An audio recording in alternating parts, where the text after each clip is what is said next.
मेहनत का नेमुल बदल कुछ नहीं, ऑनेस्टी का नेमुल बदल कुछ नहीं, सच्चाई का नेमुल बदल कुछ नहीं, और इखलाकियात का नेमुल बदल कुछ नहीं। तो कहते हैं ना, let the light in your heart the shadows will run away. मैं वो सियासत नहीं कर सकता जिसमें मैं अल्लाह के हुजूर गुनहगार हो जाऊं।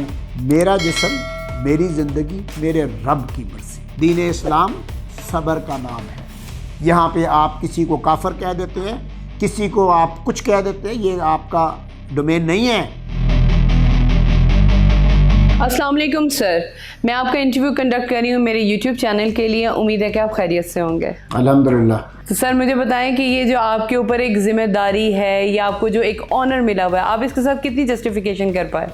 देखें, मैं ये नहीं कहूँगा कि कर सका या नहीं कर सका। हाँ, मैं अभी तक कोशिश में लगा हुआ हूँ कि मैं उस मयारे ज़िंदगी तक पहुँच जाऊँ जिस मयारे ज़िंदगी को उन्होंने हमें सिखाया, उन्होंने हमें समझाया, उन्होंने हमें प्रैक्टिकली दिखाया कि मेहनत का नेमुल बदल कुछ नहीं, ऑनेस्टी का नेमुल बदल कुछ नहीं, सच्चाई का नेमुल बदल कुछ नहीं, और इखलाकियात का नेमुल बदल कुछ नहीं, और ज़िंदगी में साबिर होने से ज़्यादा ज़िंदगी की लज़्ज़त कुछ नहीं। तो ये चीज़ें सीखी हैं मैंने और कोशिश कर रहा हूँ कि इसको आगे लेके चलूँ, क्योंकि सबसे पहले एक अच्छे इंसान बनना है। You need to have humanity in your heart. वो कहते हैं ना, let the light in your heart the shadows will run away. When the shadows will run away, when you open your eyes being dead and sleeping, you see light in front of you. You see hope in front of you. You see a path in front of you. You see an enlightened world in front of you. And then you choose which path to go. True. अच्छा, अब अगर senior लतीफ़ साहब की बात की जाए तो उन्होंने 2 शोबों के अंदर बखूबी नाम किया जिसे हर इंसान जानता है। आपने एक में तो नाम जमा लिया, दूसरी की बारी कब आने वाली है? सियासत। भागता हूँ इससे मैं, डरता हूँ इससे मैं, कमज़ोर आदमी हूँ। झूठ नहीं बोला जाता, रिश्वत नहीं ली जाती, नौकरियाँ नहीं बेची जाती, करोड़ों के फंड खाए नहीं जाते, हराम कमाया नहीं जाता, एक सीट के लिए 10 करोड़ हलाल बच्चों का पेट काट के दिया नहीं जाता, उसके बाद 10 करोड़ लगाऊंगा तो 20 करोड़ हराम कमाया नहीं जाता। मैं एक दरवेश तबीयत का आदमी हूँ। जब मेरे वालिद ने ये सियासत की और अपना नाम बनाया, तब ये सब कुछ नहीं था जो मैं अर्ज़ कर रहा हूँ। पहले ये होता था कि वडेरा अपनी ज़मीन बेचकर, ज़िम्मेदार ज़मीन बेचकर, इंडस्ट्रियलिस्ट अपनी कुछ इंडस्ट्री का कुछ मुनाफा बेचकर सियासत में आता था। अब सियासत में वो आता है जो सियासत में आकर ये आवाम का खून पसीना बेचकर इंडस्ट्रियां और ज़मीनें बनाता है। फ़र्क ये है क्योंकि मैं वो सियासत नहीं कर सकता जिसमें मैं अल्लाह के हुजूर गुनहगार हो जाऊं और एक इज़्ज़त कमाने के लिए चाहे वज़ीर आज़म क्यों ना बन जाऊं, लेकिन उससे ज़्यादा मुझे ज़िल्लत नसीब नहीं होगी मेरे रब से। सो मैं अपनी रब की रज़ा में राज़ी हूँ। वो बड़ा खूबसूरत मुझे लगा, वो जिस तरह औरत मार्च में कहा, मेरा जिस्म मेरी मर्ज़ी। मैं कहता हूँ मेरा जिस्म मेरी ज़िंदगी, मेरे रब की मर्ज़ी। सो मेरे रब की जो मर्ज़ी है, जब उसने चाहा सियासत में मुझसे काम लेना है, क्योंकि देखें अल्लाह पाक कुरान में कहता है कि मैंने तुझे ऐ इंसान किसी मकसद के लिए पैदा किया है। अगर तू अपने आप को मेरे सुपुर्द कर देता है, जिस तरह मेरी ज़िंदगी, मेरा जिस्म, मेरी सोच, मेरी आँख, मेरी ज़िंदगी, मेरी सांसें मेरे रब के मुताबिक है, कि मेरे रब की मर्ज़ी। तो अल्लाह पाक ने जो आपसे काम लेना, हो सकता है अल्लाह ने आपको वलीउल्लाह बना के कोई काम लेना, हो सकता है अल्लाह ने आपको एक ब्यूरोक्रेट बना के काम लेना, हो सकता है अल्लाह पाक ने आपको फ़ौजी बना के काम लेना हो सकता है अल्लाह पाक ने आपको एक मेंटोर बना के काम लेना हो सकता है अल्लाह पाक ने आपको एक वकील बना के काम लेना हो सकता है अल्लाह पाक ने आपको जज बना के काम लेना हो सकता है अल्लाह पाक ने कोई सियासतदान बना के काम लेना हो। तो मेरी ये हमेशा ज़िंदगी में यही रहा है कि सेक्रेटरी हाई कोर्ट रहा 2004 में, हाई कोर्ट का आइन मैंने बनाया, फेडरल काउंसिल रहा 8 साल गवर्नमेंट ऑफ पाकिस्तान का, 2 मुल्कों में सफ़ीर रहा, 20वें ग्रेड में सर्व किया, तो मैंने कभी तरद्दुद नहीं किया कि मुझे ये मिल जाए, लालच नहीं किया। मैं बंदों के पीछे कभी नहीं भागा, मैंने बंदों की खुशामद नहीं की, मैंने बंदों को ये नहीं कहा कि आप हैं खुदा हैं नाउज़ुबिल्लाह आप ही ने करना है, नहीं। मैंने रब काबा से मांगा है जो उसको भी देता है जिसकी तू खुशामद करता है। सो मेरी ज़िंदगी के ज़रा डायनामिक्स थोड़े डिफरेंट हैं, मेरी ज़िंदगी के ज़रा लिविंग फार्मूला थोड़े डिफरेंट हैं, because I believe in one thing कि इस्लाम दीन दाढ़ी और टोपी और शलवार ऊंची में नहीं है। दीन इस्लाम है इतना मॉडर्न दीन है कि जिसकी कमाल है। आज के दौर में कोई पत्थर खाएगा, आज के दौर में कोई टमाटर खाएगा, आज के दौर में किसी को कोई बात कर दो बर्दाश्त करेगा, मारेगा। वो हमारे तो नबी इतने मॉडर्न थे, इतने साबिर थे कि लोगों ने टमाटर मारे, पत्थर मारे, कांटे और कांच मारे, बिछा दिए उनके रास्ते में, उनको लहूलुहान कर दिया। ताइफ के पहाड़ों को अल्लाह पाक ने कहा, जिब्राइल अलैहिस्सलाम को भेजा, ऐ मोहम्मद आप हुक्म करें ताइफ के पहाड़ इन पे उल्टा दें, इतना जुल्म किया। लेकिन आप सल्लल्लाहु अलैहि वसल्लम ने कहा, या रब तूने मुझे रहमतुल लिल आलमीन बना के भेजा है। और ये सब्र चाहिए हमारे मौलवियों में, ये हिम्मत जज्बा चाहिए हमारे मौलवियों में। दीन इस्लाम सब्र का नाम है।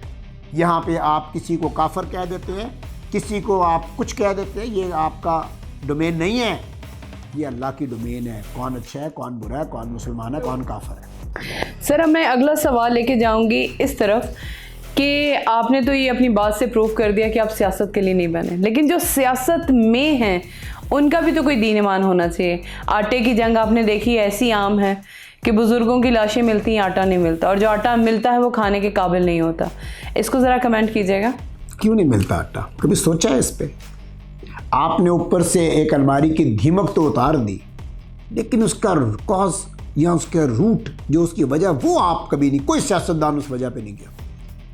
मैं मिला किसी को, मैं नाम नहीं लूँगा, किसी मुल्क के सफ़ीर को मिला, उससे 80 करोड़ रुपए की एक अप्रूवल कराई, हॉस्पिटल था। तो मैंने उनसे पूछा पिछले 40-50 साल पे आप पे तो IMF के बैन लगे हुए हैं ना, आप ये पैसा कहाँ से है? उन्होंने कहा जी ये हमारे सदका खराज ज़कात है। I was shocked. उन्होंने कहा mister Khosa, do you know one thing, तुम्हारे मुल्क में जो तुमने पहना हुआ है देख रहे हो, तुम्हारे बाल से लेके तुम्हारे पैर की टो तक, तुम सब अल्लाह पाक से जंग में हो। मैंने कहा वो कैसे? कहते हो तुम्हारी सुप्रीम कोर्ट इन्ना लिल्लाहि व इन्ना इलैहि राजिऊन के 1984 या 82 या 86 में फेडरल शरीयत कोर्ट ने सूद को हराम करार दिया, और सुप्रीम कोर्ट ने उसको टेकअप करके उसको पेंडिंग रखा हुआ है कि उसको सेट असाइड कर दिया जजमेंट। उन्होंने कहा सूद तो कुरान में अल्लाह कहता है मेरे साथ खुलम खुली जंग है। तो जो माशरा ही पूरा सूद पे चल रहा है, जिसको ना इमरान खान ख़त्म कर सका, ना उसका ध्यान गया, ना पीपल्स पार्टी कर सकी ख़त्म, ना नून कर सकी, ना फजलुर रहमान साहब कर सके, ना MQM कर सकी, बल्कि सूद और बढ़ाया। तो मुझे बता दो उस रिस्क में, उस ईमान में, उस आंख में, उस सोच में, उस तरबियत में कैसे बरकत पड़ेगी? You need to get rid of this IMF. You need to rid of this सूद निज़ाम।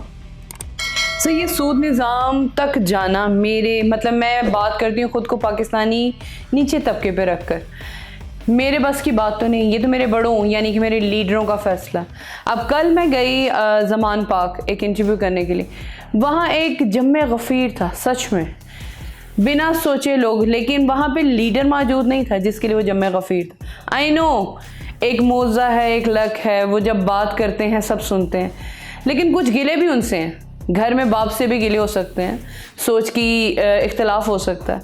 जब मैं एक आम पाकिस्तानी होने की वजह से अपने लीडर से अपने मसले नहीं सॉर्ट आउट करूँगी तो ये आटे की जंग, IMF की जंग मेरी तो है ही नहीं, मैंने तो कितार में खड़े होना है।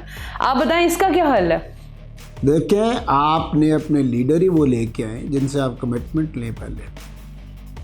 अगर इमरान खान चाहता, मैं आपसे सच कह रहा हूँ, अगर इमरान खान चाहता तो IMF की लानत से जान छूट सकती थी।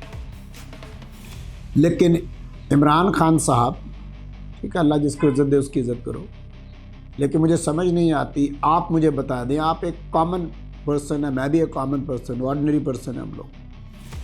मैं अपने हमसाए के एयर चैम्बर में जाके कहूँ कि मेरे दफ्तर में मेरा स्टाफ सारा चोर है, ट्रू, क्या मेरे दफ्तर में फिर वो इन्वेस्टमेंट करेगा? नेवर। तो इमरान खान की अक्ल फौतगी में चली जाती है। मैं इमरान खान के मुंह पे भी ये बातें कहने को तैयार हूँ, जो किसी की जुर्रत नहीं है ना वो सुनेगा, क्योंकि he is a rude and proud man. Rude कौन होता है, प्राउड कौन होता है? जो पूरी सियासी जमातों का गंद लेके अपनी जमात में इकट्ठा करके बैठी। Definitely sir. मुझे बता दें कि ये इतने पारसा थे सारे जो इकट्ठे कर रही हैं, तो what is PTI? It is a new जमात, नई सोच, इंसाफ की सोच, कि लोगों को इंसाफ दिया जाए, लोगों को घर दिया जाए। लोगों को जब जब इंसाफ हो जाता है तो फिर घर, रोटी सब मिल जाता है। ऐसा ही है। आपका जस्टिस सिस्टम सबसे पहले ठीक होने वाला। जस्टिस सिस्टम आपका ये नहीं है कि सुप्रीम कोर्ट ने या सिविल जज ने करना है, आपके अंदर से होगा। मैं कल वॉक कर रहा था तो एक खातून कहती है, उसका बेटा कहता है तरबियत कहाँ से होती है? उसका बेटा कहता है छोटा सा था, कुछ 4 साल का होगा। उसने कहा मामा की शॉपर इधर फेंक दूँ? तो नहीं फेंका। फिर माँ को पूछा मामा की शॉपर इधर फेंक दूँ? तीसरी तरह पूछा, मैंने कहा फेंक दो। मैंने कहा आप अपने घर में भी ये फेंकवाएंगी? कहती है क्या मतलब आपका? मैंने कहा आपका बच्चा इज इनोसेंट, आज जो तरबियत करेंगी सारी ज़िंदगी चलेगा। क्या ये शॉपर घर में भी ऐसे ही फेंकवाएंगी? ट्रू। तरबियत हमने अपने अंदर जस्टिस सिस्टम ठीक करना है। जब मेरी बारी आ जाती है तो मैं फलाने का बेटा हूं तो मुझे छोड़ दिया जाए, जब आपकी बारी आती है तो आपको जेल में भेज दिया जाता है। बहुत खूबसूरत बात की आपने। तो यही सिस्टम जब तकड़ी आपके हाथ में होती है तो फिर उसमें ना मरीम नवाज़ होती है, ना बिलावल होता है, ना नवाज़ शरीफ होता है, ना शहबाज शरीफ होता है, ना हमजा शहबाज होता है, ना बलख शेर खोसा होता है। ट्रू। तो फिर उसने अपना तकड़ी ने अल्लाह को जवाब देना है। सो अल्लाह से कुछ डरें, ये अल्लाह से भी नहीं डरते।